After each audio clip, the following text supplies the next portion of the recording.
Hello and welcome back to Railroads Online and welcome to Mesa Plains, the new-ish map. I haven't played the game in a little while and they added this map a couple of months ago. It's got some nice mountains. It also has some tunnels around and interestingly, most of the stuff is quite flat.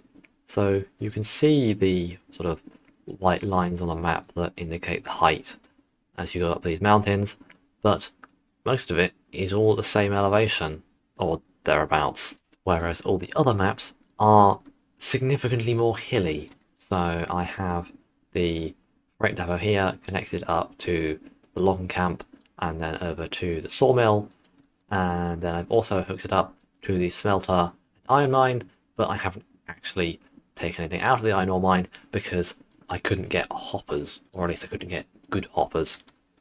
So I did a bit of grinding for money and XP, and now I'm level 4, and I can actually buy some decent hoppers. The game has had a few updates since it's last been on the channel. I can now fly much more easily. I just have to do this, and I can fly. There's lots of new locomotives, I think. I can't really remember what was here last time I played it. Lots of locomotives to choose from.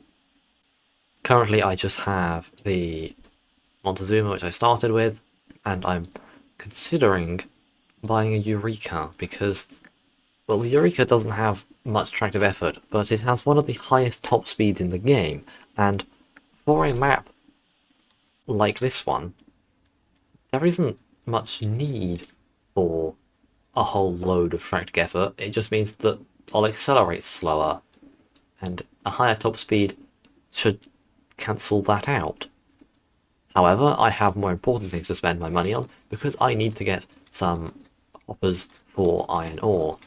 So you can go into this menu, and this is so much better than it used to be. It's way nicer to operate this menu. Another thing we can do is if we go into the customize thing here, I can set a quantity.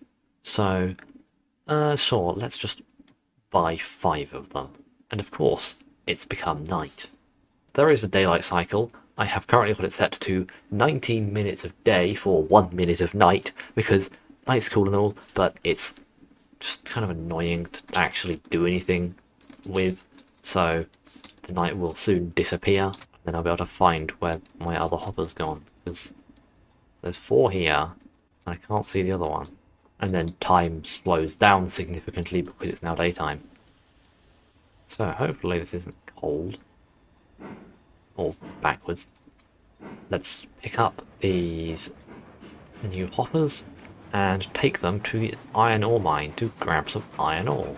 There we go, that's all the 5 hoppers. Now I just have to hope that this isn't too heavy for my tiny little Montezuma. As you can see from my little track network here, the logging camp is kind of the hub. That's why it's got this double loop set up, because all of the other stuff just kind of connects down to it. So, like, this has one loop, and over here this has one big loop. A strange thing that I built here, but it works, so, you know, that's just how it is. And then there's not room like this to actually put a loop, so the iron ore mine just gets a little turntable.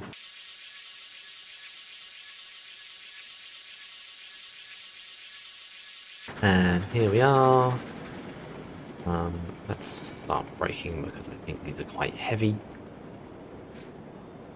So, you can see there's plenty of resources just piled up outside this thing. Because in order to get the required level to get these, I have had to fill up all the things I can fill up. And I have to deliver some stuff to the freight depot as well. Oh, this now has a hitbox. I actually walk on top of the iron ore slash coal rather than just walking through it. That's nice, I guess. Bit of a random thing to fix. Wouldn't say that was on my top priority list of things that this game needs to fix, but I guess it's technically a bug fix, and the iron ore mine has already finished its supply, and there's still stuff over here.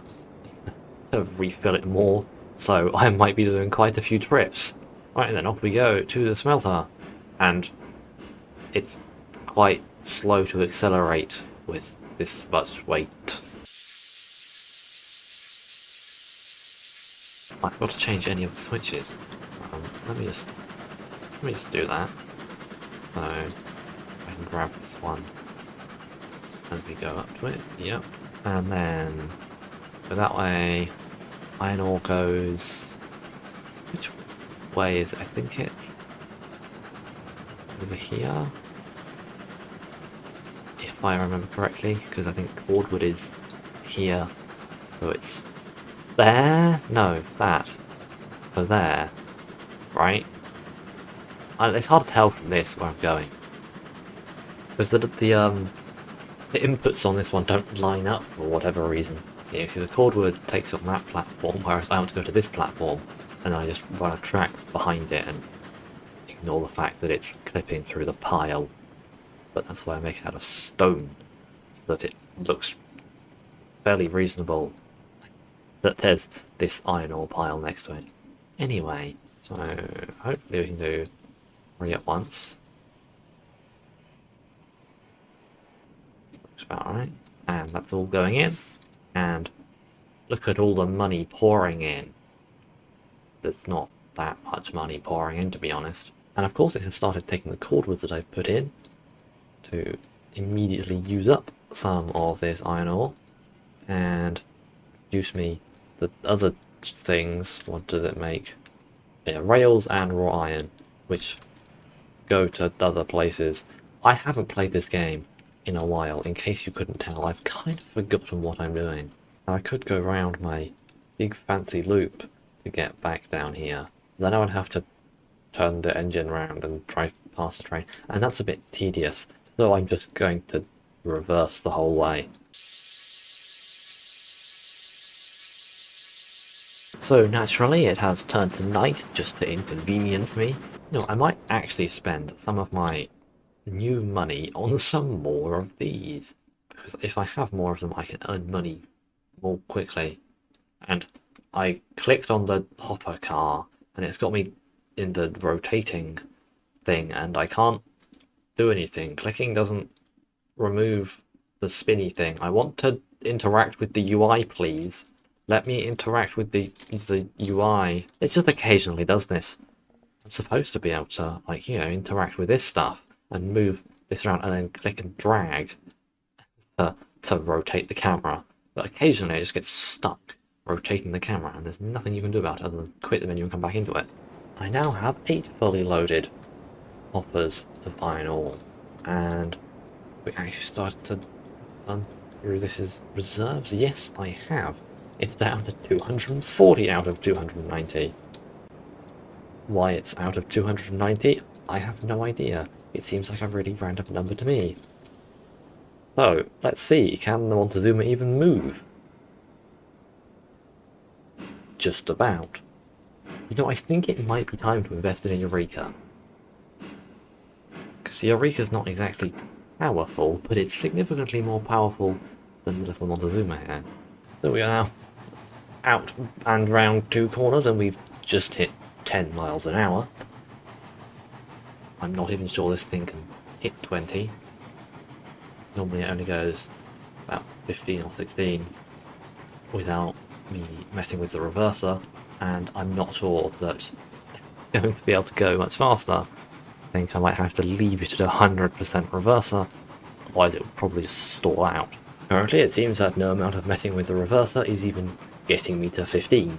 I think it's because we are going up a very slight incline here to get to the slightly raised track around the ironworks, because I need to raise it up so that I can get over the iron pile, and to avoid having steep elevation on some of it, there's kind of shallow elevation getting up to the whole thing, if that makes sense.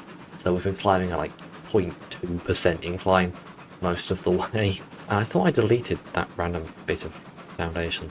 It seems to have put itself back again. There's some strange bugs going on with deleting things and it just not deleting them. Yes, we just need to brake. Brakes don't really do much, to be honest. It's not really slowing down. But yeah, obviously it's run out of cordwood, and presumably it hasn't actually filled up the output. No, it's at 40 and 80.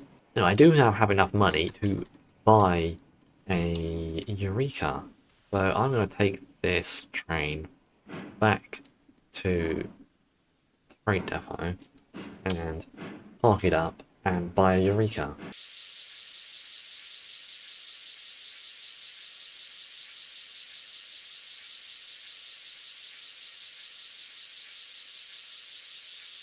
Oh, it got a bit cold, I know, for enough boiler pressure. Oh well. Oh, let us purchase a Eureka. Where is it? Here. So I've named it just Eureka, and put Mesa Plains Railway on the tender as the Montezuma has. And so we can buy one of those. I'll use this for its first job to move this one out of the way. I do actually have this random little siding over here that does nothing. That just kind of exists because the track that I built that lines up with there didn't actually meet the track that I built coming off the loop. So, yeah, I just put a siding in there to pretend that it was intentional, and that it's not that I just didn't build the loop properly. I always forget how small the Montezuma actually is. It's next to the Eureka, which is not one of the bigger locomotives in the game, but next to the fairly average, if not small, Eureka, the Montezuma is tiny. Did I leave the brake on? I think so. Yes, that's why it's so slow. I left the brakes on. And now we are outpacing the Montezuma. I wonder how fast it will go on 100% reverser. Looks like it's breaking the top speed of the Montezuma. Now we can start messing with this, seeing how fast it will actually go. I think going around a fairly sharp corner is not helping, to be honest. So let's just stick the Montezuma in here, and then go pick up the ore hoppers again. On its own on flat ground, it looks like it's pushing 30. This is not quite flat, we're going up a slight hill here, so I'm not sure it'll actually ever reach 30, but it's close, which is about 7 miles an hour faster than the Montezuma was capable of getting. Still quite slow though, but then so is everything in this game. So I've grabbed the 8 hoppers, and we go back up to the iron mine, which I need to set the switches to. So it looks like with 8 empty hoppers, we're not going to get to much over 25. There is just a bit of rolling resistance from them. There's also suspiciously little water in it. It's like out. Oh, it came with no water by the looks of it. That's helpful. We are now fully loaded with iron ore, so let's see how much faster the Eureka is off the line. Yeah, not that much, to be honest. It's definitely faster, but not not significantly. Although, having said that, we are reaching 10 miles an hour at here, whereas the Montezuma was reaching 10 miles an hour at the point where the back of the train was where the Eureka was. So, you know, it is noticeably faster. But we got to the top of 100% speed, and I've pulled it back to 75%, and we're not going any faster, but we're not slowing down, so, you know, could be worse. But yeah, I think it might as well just leave it at 100%, to be honest. Apart from when we get around here and it's actually flat, then we might start to speed up a bit, but we're certainly not going to be going all that fast. The brakes are also better, but with this much weight, still don't do all that much. You know what I really need to do? I need to put my little signs out. On previous saves, I have developed a method of putting the little signs of some description at specific locations to mark where I should stop. Because, yeah, as you can see, I tried to guess where to stop and got it wrong. And as my trains get longer and longer, it'll only become more and more of a problem. It saves a lot of time to not have to go back and forth a couple of times checking the parking. So this mound of iron ore is slowly filling up. It is not quite at the point where it's threatening this track, but you can see a bit of a mound. Now I believe there was enough iron ore for 2 more trips, but first I will take the Eureka back to base and put some water in it because I don't want to be running out of water. Fortunately, this game does not simulate the train exploding, but it would kind of just break down, I guess. There may be another video of this at some point, depending on how well it does, but more importantly, there is a demo of Roadcraft coming out on Monday, and so I'll be streaming that and making videos on that. If you don't know what Roadcraft is, it is the new upcoming game from Saber and Focus, as in the developer and publisher behind SnowRunner. Roadcraft is not technically in the franchise, but it features terrain deformation and a number of the same vehicles, and it has more of a focus on building infrastructure, which is cool. So yes, I would play the demo, I will be playing the full game when it comes out in May, but we're getting a demo for a week. But yes, thank you for watching, don't get distracted, go subscribe now, and until next time, goodbye.